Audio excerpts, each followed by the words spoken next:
السلام علیکم every one, welcome in my YouTube channel M P board شالا۔ تو جیسے کہ آپ سب جانتے ہیں کہ ایگزام آنے والے ہیں اردو کا، اور پیپر رہے گا اور ایگزام آنے والے ہیں، اور میری ویڈیوز نہ آئے امپورٹنٹ کوشچنس کو لے کر، ایسا ہونا تھوڑا مشکل ہے، لیٹ ہو جاتی ہوں، بٹ میں پوری کوشش کرتی ہوں کہ آپ کی ہر طرح سے ہیلپ کر سکوں۔ تو آج کی جو ویڈیو ہے وہ ہے ایک لفظ یا ایک جملے کے جوابات۔ یہ سارے امپورٹنٹ ہیں اور آپ کی چیپٹرز جو ہیں بک کے اس میں سے ہی لیے گئے ہیں، تو ان کو ضرور لرن کر لیجیے گا۔ اور ایک چیز اور میں نے کری آپ لوگوں کے لیے کہ میں نے جو بھی کوشچنس آ چکے ہیں ان کے سامنے لکھ دیا ہے، مینشن کر دیا کہ یہ 2022 2023 2024 میں یہ کوشچنس آئے تھے، تو آپ کو ان کو بہت اچھے سے دیکھنا ہے اور اس سال کون سے کوشچنس آ سکتے ہیں۔ تو 50 to 60 کوشچنس ہیں کچھ، یہ ان کو آپ کو اچھے سے لرن کر لینا ہے، ٹھیک ہے۔ تو اسٹارٹ کرتے ہیں آج کی ہماری ویڈیو، جو کہ ہے ایک ون ورڈ کی، ٹھیک ہے۔ فرسٹ کوشچن ہے کہ راجندر سنگھ بیدی کا کون سا ناول سب سے زیادہ مقبول ہے؟ ٹھیک ہے، تو وہ ہے ایک چادر میلی سی۔ سیکنڈ کوشچن ہے مایا نے بھائی کس تہوار پر آ رہا تھا؟ مایا کا جو بھائی تھا وہ کس تہوار پر آ رہا تھا؟ راکھی کے تہوار پر۔ اور یہ دیکھیے یہاں پہ مینشن ہے، یہ کوشچن 2022 میں آیا تھا۔ مسمات بی بی کون تھی؟ سر سید کی پرورش کرنے والی خاتمہ، یہ بھی 2022 میں آ چکا ہے۔ اردو میں ڈرامے کا آغاز کب ہوا؟ واجد علی شاہ کے زمانے میں۔ یہ کوشچن 2022 میں بھی آیا تھا اور 23 میں بھی آیا تھا۔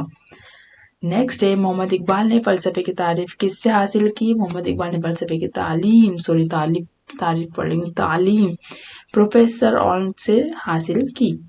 سکسth ہے افسانے کا آغاز کب ہوا؟ 20ویں صدی میں۔ نیکسٹ ہے راجندر سنگھ بیدی کہاں پیدا ہوئے؟ اب یہ دیکھیے یہ جو کوشچن ہے یہ 2023 میں آئے ہیں۔ تحصیل ڈسکہ سیالکوٹ میں پیدا ہوئے۔ راجندر سنگھ بیدی کے افسانوں کے کتنے مجموعے شائع ہوئے ہیں؟ 6۔ نیکسٹ ہے منٹو نے افسانے کی سب سے بڑی خوبی کیا کی ہے؟ 2023 میں دیکھیے یہ پوچھا جا چکا ہے، حقیقت نگاری اس کا آنسر۔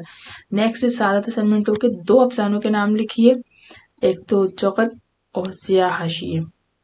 نیکسٹ ہے 11th افسانہ نیا قانون کے مرکزی کردار کا نام لکھیے، منگو کوچوان۔ مولانا الطاف حسین حالی کہاں پیدا ہوئے؟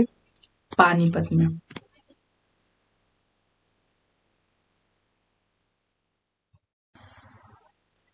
نیکسٹ ہے سوال نمبر 13، سبق سر سید کا بچپن مولانا حالی کی کس کتاب سے ماخوذ ہے؟ حیات جاوید سے۔ نیکسٹ کوشچن ہے رام صاحب میل کا کردار کس سبق سے تعلق رکھتا ہے؟ ڈرامہ آزمائش سے۔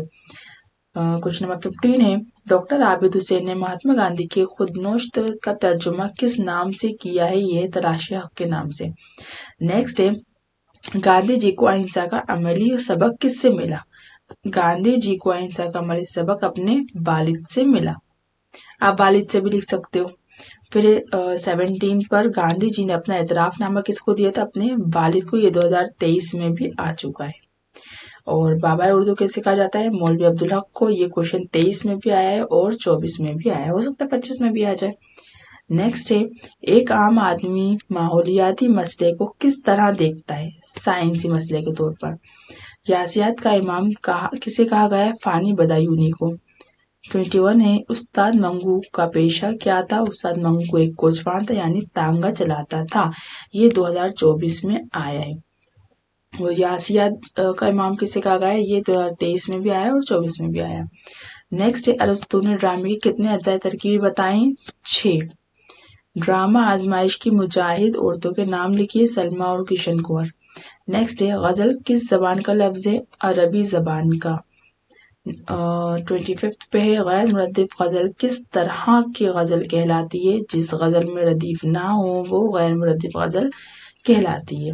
نیکسٹ نایاب ہے ہم سے شاعر کی کیا مراد ہے؟ جس کا ملنا آسان نہ ہو، یعنی انتہائی قیمتی چیز۔ نیکسٹ فانی نے اپنی پہلی غزل کس عمر میں کہی؟ 1890 میں 11 سال کی عمر میں کہی۔ 28 پر ایک شاعر نے دل کو کیسی بستی کہا ہے؟ نرالی بستی۔ 29 ہے نظم کی کتنی قسمیں ہیں؟ 4